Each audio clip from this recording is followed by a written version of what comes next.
Deshaun Watson is down to 2. His decision is expected to be between the Saints and the Falcons, with the New Orleans Saints as the current favorite to land Watson. They had another meeting with him last night. That was their second meeting.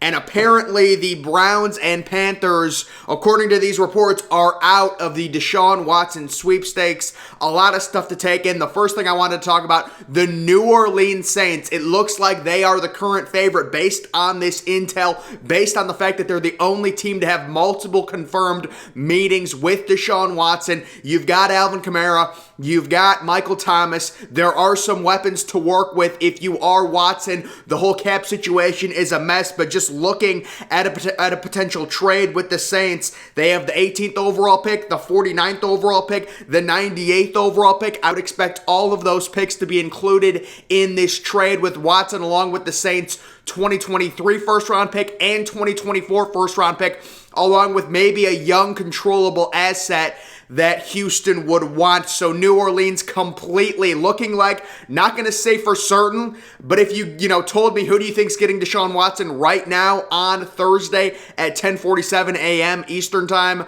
I would say the New Orleans Saints look to be in the best position based on the current intel we have. The Saints, the only team that has confirmed multiple visits with Deshaun Watson. Either them or the Falcons. The Falcons just really, it just does not seem like they have a ton to sell. They're going to have to get rid of Matt Ryan's contract. They've got no offensive weapons. They had the terrible situation with Calvin Ridley where they can't even trade Calvin Ridley at this point due to his gambling issue and getting suspended. It's one thing if Calvin Ridley demands a trade. It's another thing to where you can't even get an asset back for him because he's suspended for a year, and they really have no other weapons. They could re-sign Cordero Patterson, but if you're just looking at which team makes the most sense out of these two teams, the Atlanta Falcons or the New Orleans Saints, for Deshaun Watson and where he's at in his career, it's going to be the New Orleans Saints, and maybe Sean Payton will come out of retirement if they get Deshaun Watson here. They would have to trade a bunch of players for probably just draft picks just to get under the cap, but they do have an attractive, overall team roster offensively for Deshaun Watson. So right now, I would say New Orleans Saints the favorite. It seems to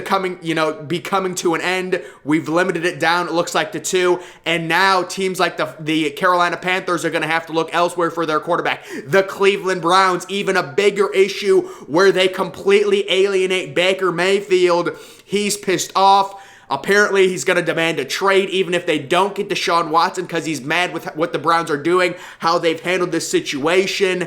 And the Browns may end up getting stuck with someone like Marcus Mariota or Jimmy Garoppolo, kind of a stopgap role. It would be a terrible situation.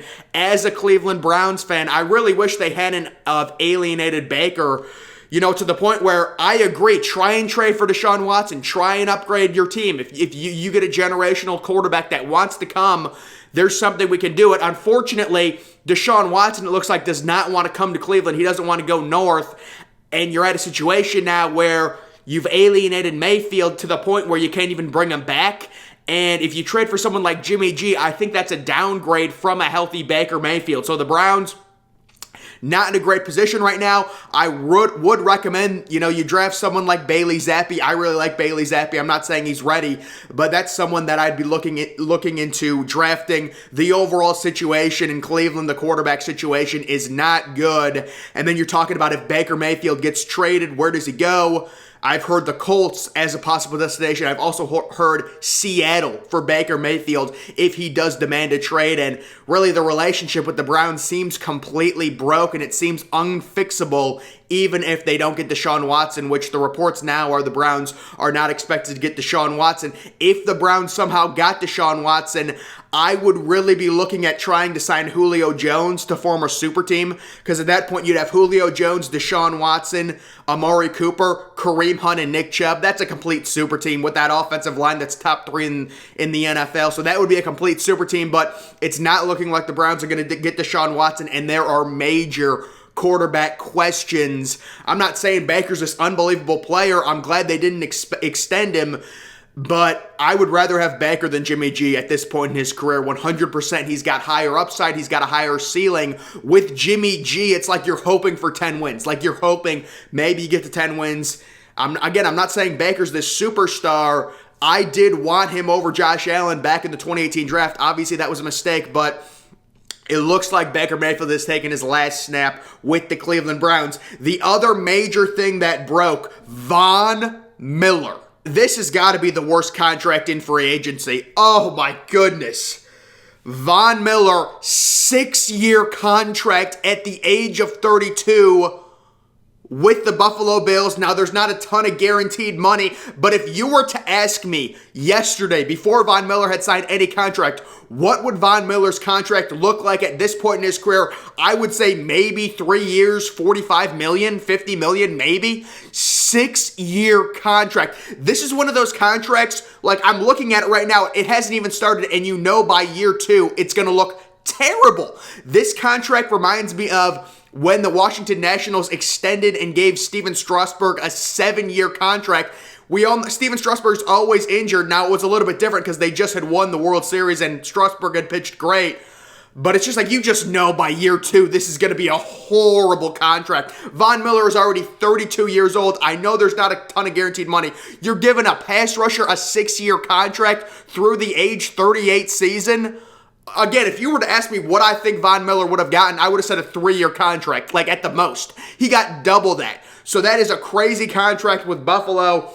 To me, it's a massive overpay. You're better off getting a younger player like Za'Darius Smith. You take a look at what Baltimore did. They got a nice pass rusher in Za'Darius Smith for like 4 years, $35 million. And the only other, real bad contract, I guess you could say, would be the Christian Kirk one, which was a pretty big overpay by Jacksonville. But at least Christian Kirk is young, and he's going to put up probably 2 or 3, good years. It's not like he's going to lose steam and become washed in the 2nd or 3rd year of his contract, although they really did overpay for Christian Kirk. I think he got like $18 million per year or something. I thought $15 million per year might have been an overpay for Christian Kirk, and I like Christian Kirk. But I understand what Jacksonville's doing. They're throwing around money. They're trying to help Trevor Lawrence. We get that. I'm not going to hate on them too much, but 6 years, $120 million contract. Also, the Pittsburgh Steelers, underrated signing here, Myles Jack. 2 years, $16 million. I really wanted the Browns to get Myles Jack or Za'Darius Smith. They got neither, unfortunately. So the Steelers add to their really good defense. The problem with the Steelers, what's going on with the quarterback? You've got Mitch Trubisky. It's not like Mitch Trubisky is a terrible player, but he's not going to lead you anywhere. Again, my thought process with the Steelers when they made the trade for Mitch Trubisky, they're going to also draft a rookie, maybe Malik Willis, in the 1st round, and then it's a situation where you can play Mitch Trubisky for a few games, get Malik Willis or get your rookie quarterback ready, and then bring him in mid-season. Mitch Trubisky's not a bad option, but again, he's not going to lead you anywhere, and you've got an elite defense. You're adding Myles Jack, a really underrated multi-dimensional linebacker. That's a great get for Pittsburgh. That's a great contract. 2 years, $16 million. I would have loved to see the Browns make that move. Unfortunately, they didn't. How about Jarvis Landry visiting the Atlanta Falcons? We talked about the Atlanta Falcons. They've got no receivers. Russell Gage even left. He's in Tampa Bay. He signed a contract with the Buccaneers. Jarvis Landry visiting the Falcons. Apparently he was very impressed by the visit. So it looks like right now Jarvis Landry trending to the Falcons. Deshaun Watson trending to the New Orleans Saints, and then we expect a lot more moves to happen. A lot of players right now waiting for Deshaun Watson to make his move, whenever that may be. Jay Glazer reported, I think yesterday, that Deshaun Watson was going to decide as soon as yesterday. How does Jay Glazer have a job? Jay Glazer is never the first to report anything, and when he reports something, it's normally wrong. Like when is the last time we've heard a massive trade in the NFL, and it's like credit to Jay Glazer for first being reported? It's always Rappaport or Schefter. But Fox is paying Jay Glazer. They should have taken Jay Glazer's money and given it to Joe Buck and Troy Aikman so they wouldn't have left. They ended up going to Monday Night Football. Isn't that funny? Nothing against Jay Glazer, but it's like, you got to get a better sources or something, dude. You're getting beat to everything. And then yesterday he reports Deshaun Watson is going to decide by tonight. And of course, we basically knew when he said that he was going to be wrong. And Deshaun Watson at 10 o'clock this morning still has not decided on his decision, although looks like we're narrowing it down from 4 2-2. The Browns and the Panthers looks like they're out on Deshaun Watson. Panthers going to have to find a different quarterback at this point. Maybe they draft one. I know there's been a lot of speculation about that. They do have, I believe, a top 10 pick. I think. I don't remember exactly, but they have a first-round pick, so maybe they'll draft a quarterback. And then the Cleveland Browns in a situation where we have heard reports, the latest reports I heard about Jimmy Garoppolo, very likely to be an Indianapolis Colts. Now, how does this situation happen with Deshaun Watson? Does it affect that? Does that maybe turn Baker Mayfield to the Colts if Deshaun Watson goes to the Saints, to where the Browns get Jimmy G? Does this situation, because it's like, if Deshaun Watson doesn't choose the Browns, Baker Mayfield is still going to want out of Cleveland. The relationship is fractured. So where do the Browns go? It's like Jimmy G is really the only guy left. Or you want to get Marcus Mariota, Jameis Winston for a year, draft a rookie in the first round. Those are really your options unless you get really creative with it. So I just wonder, the reports I've heard, and it makes complete sense, Jimmy G right now is trending to the Indianapolis Colts. He's trending to the Colts. Again, it's one of those things where it's like you're going from Carson Wentz to Jimmy G. Is it even an upgrade? I don't think so. You got to feel bad for these teams. Like the Colts, the Browns, you're stuck with quarterbacks that are just middle of the road and you're trying to upgrade, but it's so hard. It's why the Browns went after Deshaun Watson. I give the Browns front office credit for realizing, you're in a division with Lamar Jackson. You're in a division with Joe Burrow, who's very young, a great Steelers defense. You need to upgrade the quarterback position, probably. Now, there were a lot of Browns fans trying to sell other Browns fans on the fact that Baker Mayfield was injured. He's going to be better in 2020, 2022, he'll be better. But I think the Browns thought to themselves, and they said, Baker's just not good enough. He's just not good enough. We're not going to extend him, so let's try and improve the roster, and then we can trade Baker.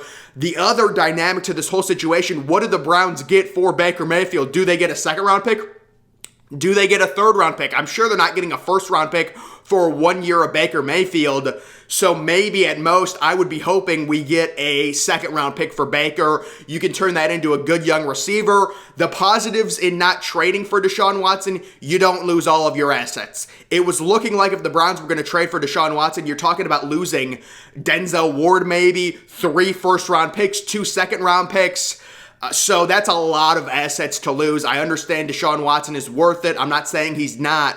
But still, if you're looking at it, the Browns, and they trade Baker for a second-round pick, now you've got 1 first-round pick, 2 second-round picks this year. You can move up in the draft, or you can, draft a quarterback in the second round. Carson Strong's a really interesting option. I just don't know what the Browns are going to do right now. We've got Jimmy G trending apparently to Indianapolis. We've got Baker Mayfield kind of in a flux right now, demanding a trade, demanding out. And we've got Deshaun Watson trending to the New Orleans Saints with the Atlanta Falcons right now in second place. It looks like Carolina and Cleveland are out of the Deshaun Watson sweepstakes. We will see what happens, guys, with free agency. Make sure you're following me on Twitter. Link to that's always in the description. I'm, of course, the Depressed Ginger. Thank you for watching.